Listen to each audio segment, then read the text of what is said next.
Producido por tupodcast.es. Los niños no mienten, con Natalia Ortega. ¿Qué tal? ¿Cómo estáis? Lamentablemente, muchas veces no conseguiremos evitar que los abusos sexuales en menores se queden en un intento. Es posible prevenir la violencia sexual o ayudar a prevenirla, pero habrá un porcentaje, un número importante de casos que sufra estos abusos. Y por esta razón, en el capítulo de hoy, quiero que nos detengamos en la detección, que sepamos qué situaciones son más delicadas, cómo afecta al entorno o cuál debe de ser el papel de los padres o los adultos responsables que acompañan a los más pequeños. Quiero que tengáis una guía a la que acudir en el caso de que creáis que los abusos están ya presentes entre alguien cercano, bien sea vuestro hijo u otro chaval. Aquí a mi lado tengo ya preparada a Natalia Ortega para daros consejos y pautas que seguir en esta detección de abusos sexuales. Natalia, ¿qué tal? ¿Cómo estás? Hola, ¿qué tal? Tengo claro que no existe una fórmula mágica o una receta universal con la que detectar los abusos sexuales en menores, pero ¿qué señales, palabras, comportamientos deben ponernos ya en alerta de que algo raro está sucediendo? Fundamentalmente, los más pequeños, una de las maneras más importantes para detectar que un niño pueda estar sufriendo un abuso es cuando reproducen conductas sexuales que han podido ver o que les han podido hacer. Entonces, por ejemplo, en casos que yo he tenido en consulta, los padres han venido muchas veces a decirme que la manera en la que tuvieron esa señal, en la que se encendió, ¿no?, digamos, la alarma de que algo estaba ocurriendo, es que estaban reproduciendo una conducta sexual con un hermano o una hermana, o incluso pidiéndoselo a uno de los progenitores, ¿no? A lo mejor que le chupase los genitales, un tipo de tocamiento. Entonces, a través de esa señal es como se pone la alarma. Me vienen bloqueados porque hay una parte ahí fundamental de qué hacer cuando de repente se enciende esa bombilla y ven que a su hijo o a su hija algo les ha pasado, porque eso no lo habían hecho nunca. Y entonces, ¿cómo lo tienen que afrontar, ¿no?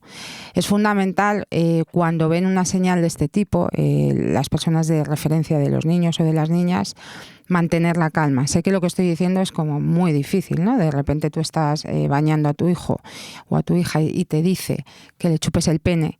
Evidentemente, ante ese tipo de verbalización suele existir un bloqueo del padre o de la madre, ¿no?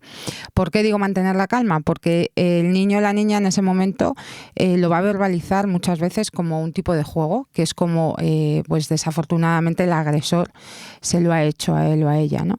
Entonces, si ven una señal, tanto a nivel de lenguaje no verbal, de tono de voz, de mucha alarma, lo que vamos a provocar ahí es que el menor se bloquee y entonces te diga, no, era broma, era mentira, y no haya una verbalización y no podamos hacer una buena detección de lo que ocurre y un posterior tratamiento. Al ser un asunto tan delicado, pueden entrarnos dudas de cómo afrontar esta detección. Por eso, y aunque sea algo muy duro, ¿qué podemos preguntarle a los más pequeños para obtener esta información o de qué manera podemos comenzar este diálogo con ellos? Es muy importante hacer una pregunta abierta. Bueno, esto que me estás pidiendo, por ejemplo, ¿cuándo ha pasado o te lo han hecho? No ir dirigido a que esta persona te ha hecho, no, porque ahí ven que se pueden sentir a lo mejor un poquito acorralados, ¿no? Entonces es hacer una pregunta abierta, decir, ¿qué está pasando? ¿Te gusta este juego? ¿Quién te ha enseñado este juego? Siempre, bueno, aunque no es un juego, evidentemente, pero al niño, cuando son más pequeños, bueno, pues enfocárselo de esa manera. Y sobre todo, decirle que papá o mamá está ahí para ayudarle. O sea, la frase fundamental cuando son más pequeños es ayuda y te creo.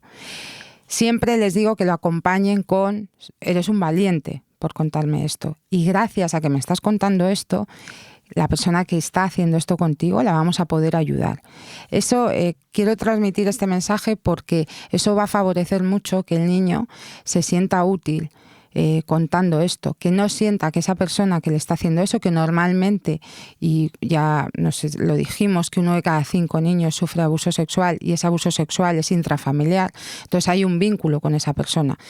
Como hay un vínculo, también le quieren proteger.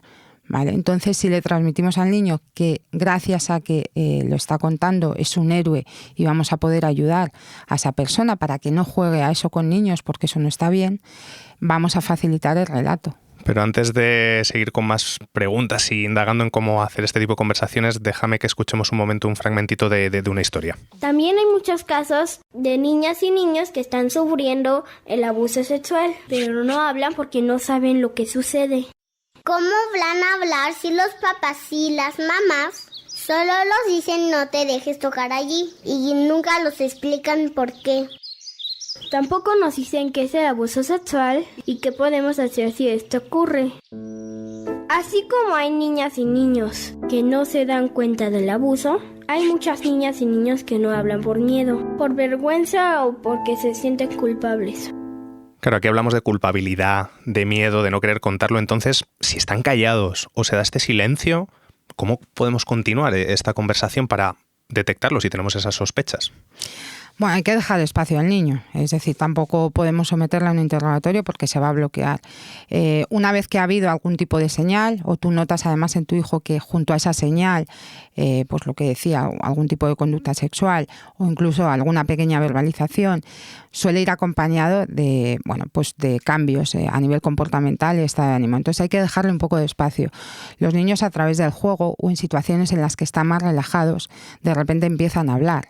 ¿Vale? Entonces, aunque un padre ante una situación así sienta la necesidad, ¿no?, de seguir indagando, también hay que diferenciar el rol que tienen. Son padres o madres, no pueden intentar hacer ahí ni de psicólogos ni de policías, ¿vale? Porque el niño va a contarlo a sus padres, si lo cuenta, con mucho más miedo, mucho más culpa, porque también les quieren proteger y porque además cuando ha habido algún tipo de abuso, el agresor se encarga de hacer corresponsable al menor.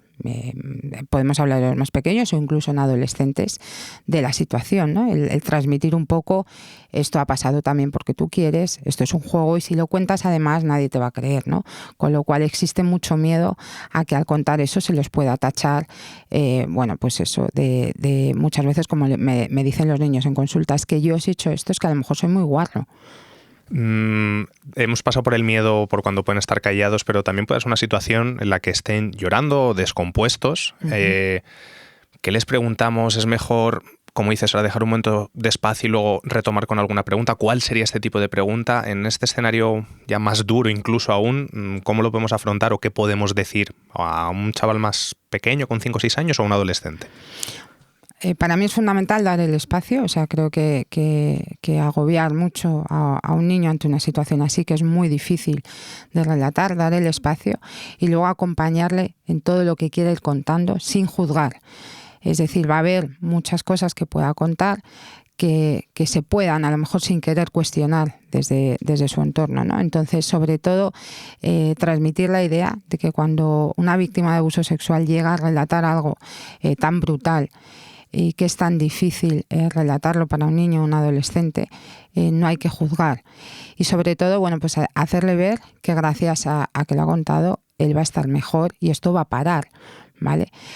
Vamos a pensar que va a parar, que ya hablaremos de esto, ¿no? A nivel de muchas instituciones, pero darle la confianza de que gracias a este súper reto que ha hecho, esto va a poder cesar y él se va a empezar a sentir mejor. Lo último que quiero preguntarte, Natalia, es que interpreto que a lo mejor no podemos abordar la detección de la misma manera con chavales más pequeños que con adolescentes. Entonces no sé si debemos cambiar el tipo de preguntas o exactamente qué les decimos a cada uno según la edad que tengan. Uh-huh. Bueno, a los más pequeños simplemente el decirles que papá y mamá están para protegerles y que papá y mamá siempre les van a creer, ¿no? A medida que va avanzando la edad, cuando hay una verbalización o algún tipo de conducta sexualizada con a lo mejor con otra persona que haya podido ser una señal de detección, cuando ya entran en la adolescencia, bueno, pues hacerles ver que la víctima nunca es culpable, nunca, ¿vale? Porque eso, si no, en los adolescentes sí que está mucho más marcada la culpa de decir, ellos me dicen muchas veces en consulta, es que con los años que tengo igual yo lo podía haber parado, ¿no? Pues no lo podías haber parado. Para terminar, como siempre, vamos a dejaros con una reflexión, ¿no? Esa última idea del episodio que nos revuelva los sentimientos y nos haga pensar de otra manera. ¿Con qué nos quedamos hoy, Natalia?